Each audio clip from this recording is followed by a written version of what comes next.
మరికొద్దిసేపట్లోనే farm house నుంచి బయలుదేరబోతున్నారు కేసీఆర్. ఉదయం 11:30కి కేసీఆర్ ని విచారించనుంది కాళేశ్వరం కమిషన్. హైదరాబాద్ బీఆర్కే భవన్లో commission chairman PC Ghosh KCR ని విచారిస్తారు. కేసీఆర్ తో పాటు 9 మందికి లోపలకు కమిషన్ అనుమతినిచ్చింది. అయితే కేసీఆర్ తో పాటు లోపలికి ఎవరు వెళ్తున్నారు?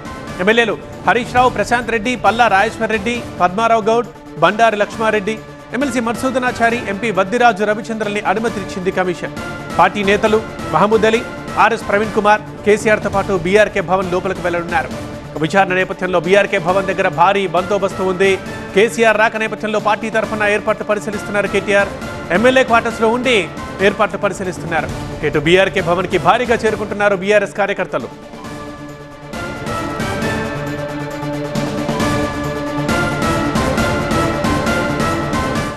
మా ప్రతినిధి రాకేష్ ఉన్నారు బీఆర్కే భవన్ దగ్గర. రాకేష్, ఏంటి బీఆర్కే భవన్ దగ్గర పరిస్థితి? మొత్తంగా ఎంతమందిని అనుమతినిచ్చింది కమిషన్? ఎవరు వారు? అండ్ మిగతా నేతలు ఎక్కడుండాలి? ఏం జరుగుతుంది ప్రస్తుతం అక్కడ? చాలా పెద్ద ఎత్తున హడావుడైతే కనిపిస్తుంది బీఆర్కే భవన్ ముందు. కాళేశ్వరం కమిషన్ దగ్గరికి కేసీఆర్ వస్తున్న సమాచారంతో దాదాపుగా 20,000 మంది వరకు కార్యకర్తలు, బీఆర్ఎస్ కార్యకర్తలు ఇక్కడ చేరుకుంటారని పార్టీ ఇస్తున్నటువంటి ఇన్ఫర్మేషన్. ఆ ఇన్ఫర్మేషన్తోనే పోలీస్ ఫోర్స్ కూడా పెద్ద ఎత్తున డిప్లాయ్ చేశారు. 2,000 మంది పోలీస్ సిబ్బందిని ఇక్కడ పెట్టడం జరిగింది. పూర్తిగా రోడ్స్ అన్ని బ్లాక్ చేశారు. అటు సెక్రటేరియట్ నుంచి ఇక్కడికి రావాల్సినటువంటి రోడ్ని పూర్తిగా బ్లాక్ చేశారు. అటువైపు నుంచి జిహెచ్ఎంసీ నుంచి వచ్చేటువంటి రోడ్ని కూడా పూర్తిగా బ్లాక్ చేసి కంట్రోల్లో పెట్టుకున్నారు పోలీసులు. కార్యకర్తలు ఎవరిని కూడా ఎట్టి పరిస్థితుల్లో ఈ రోడ్లోకి రానివ్వరు. ఇదంతా కూడా రిజర్వ్డ్ ప్లేస్గా పోలీసులు అనౌన్స్ చేశారు. పార్టీ కార్యకర్తలే కాదు, అనుమతి లేని లీడర్లు కూడా లోపలికి రావడానికి లేదు. కేవలం 9 మంది మాత్రమే కేసీఆర్తో పాటు ఇంకో 9 మందిని మాత్రమే లోపలికి అనుమతించారు కమిషన్ లోపలికి. అఫీషియల్గా ఒక లిస్ట్ కూడా రిలీజ్ అయింది. మధుసూదనాచారి ఎమ్మెల్సీగా ఉన్నారు, ఎల్ఓపిగా ఉన్నారు. మాజీ మంత్రి హరీష్ రావు, ప్రశాంత్ రెడ్డి, పల్లా రాజేశ్వర్ రెడ్డి. కానీ పల్లా రాజేశ్వర్ రెడ్డి కొద్దిసేపటి క్రితమే కేసీఆర్ ఫామ్ హౌస్లో జారిపడి కొంత తీవ్ర గాయాలయ్యన్న ఆసుపత్రికి తరలించారు. కాబట్టి ఆయన ప్లేస్లో ప్రస్తుతం అయితే సంతోష్ రాబోతున్నారు, మాజీ ఎంపీ సంతోష్ రాబోతున్నారు.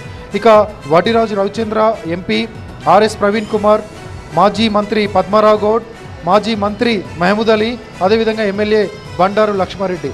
ఈ 9 మందిని మాత్రమే అలౌ చేస్తున్నారు కేసీఆర్తో. ఇంకెవరిని కూడా లోపల కమిషన్ ఓపెన్ కోర్టు లోపలికి ఎవరికి అనుమతి లేదు. పరిమిత సంఖ్యలో మీడియా ప్రతినిధులకు కూడా అనుమతిస్తున్నారు. ఇంత ముందులాగా మొత్తం మీడియా అంతా కూడా లోపలికి వెళ్ళడానికి లేదు. కేవలం వాళ్ళు పరిమిత సంఖ్యలో అక్కడ ఉన్నటువంటి కెపాసిటీకి అనుగుణంగానే లోపలికి మీడియాను అనుమతించేటువంటి అవకాశం ఉంటుంది.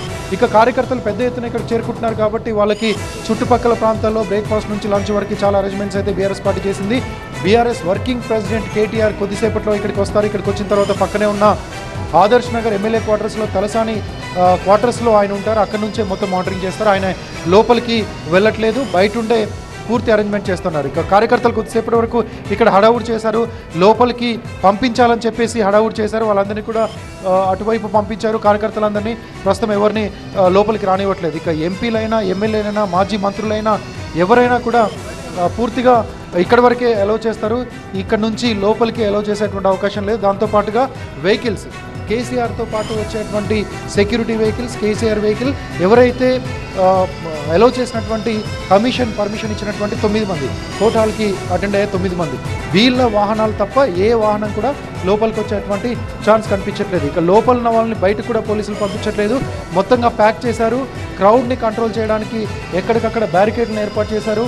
ఎక్కడైనా గొడవ జరిగితే ఇమీడియట్గా లిఫ్ట్ చేయడానికి వెహికల్స్ని, వజ్ర వెహికల్స్ని, వాటర్ కెనాన్స్ని కూడా ఏర్పాటు చేశారు. ఎక్కడైనా ఆందోళన చేసినా, లోపలికి వెళ్ళాలని కార్యకర్తలు గొడవ చేసినా కూడా మనం ప్రస్తుతం చూడవచ్చు తెలుగు తల్లి ఫ్లైఓవర్ కింద బ్యారికేడ్లు అరేంజ్ చేసి అక్కడి నుంచి ఎవరిని కూడా పబ్లిక్ని లోపలికి రానివ్వట్లేదు. దాంతోపాటుగా సాధారణ ట్రాఫిక్ని మొత్తం కూడా కామన్గా రోజువారీ ట్రాఫిక్ ఇక్కడ నుంచి వెళ్తుంది. దీని అంతా కూడా బయటికి బైపాస్ చేశారు. ఇక్కడ నుంచి జిహెచ్ఎంసీ ముందు నుంచి వెళ్లాల్సిందిగా బైపాస్ చేశారు. ఇంకొన్ని వెహికల్స్ తెలంగాణ తల్లి ఫ్లైఓవర్ మీద నుంచి బైపాస్ చేశారు.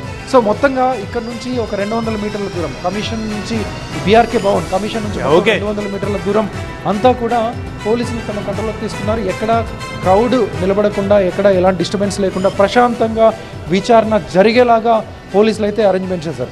ఇక కమిషన్ విచారణ గురించి మాట్లాడాలనుకుంటే కమిషన్ విచారణ ఈరోజు మొత్తం ఈరోజు ఇప్పటివరకు చేసినటువంటి మొత్తం విచారణలో ఈరోజు బిగ్ డే అని చెప్పొచ్చు. ఇప్పటివరకు 113 మందిని విచారించింది. ఇంజనీర్ స్థాయి నుంచి చీఫ్ ఇంజనీర్ వరకు, అకౌంటెంట్స్, అదే చాలామంది ఆఫీసర్స్ని, బ్యూరోక్రాట్స్ని చాలామందిని విచారించింది. కానీ ఈరోజు విచారించబోయే కేసీఆర్ విచారణ ఒక ఎత్తుగా నిలవబోతుంది. ఎందుకంటే క్లైమాక్స్కి వచ్చింది పూర్తిగా ఎంక్వైరీ అంతా కూడా.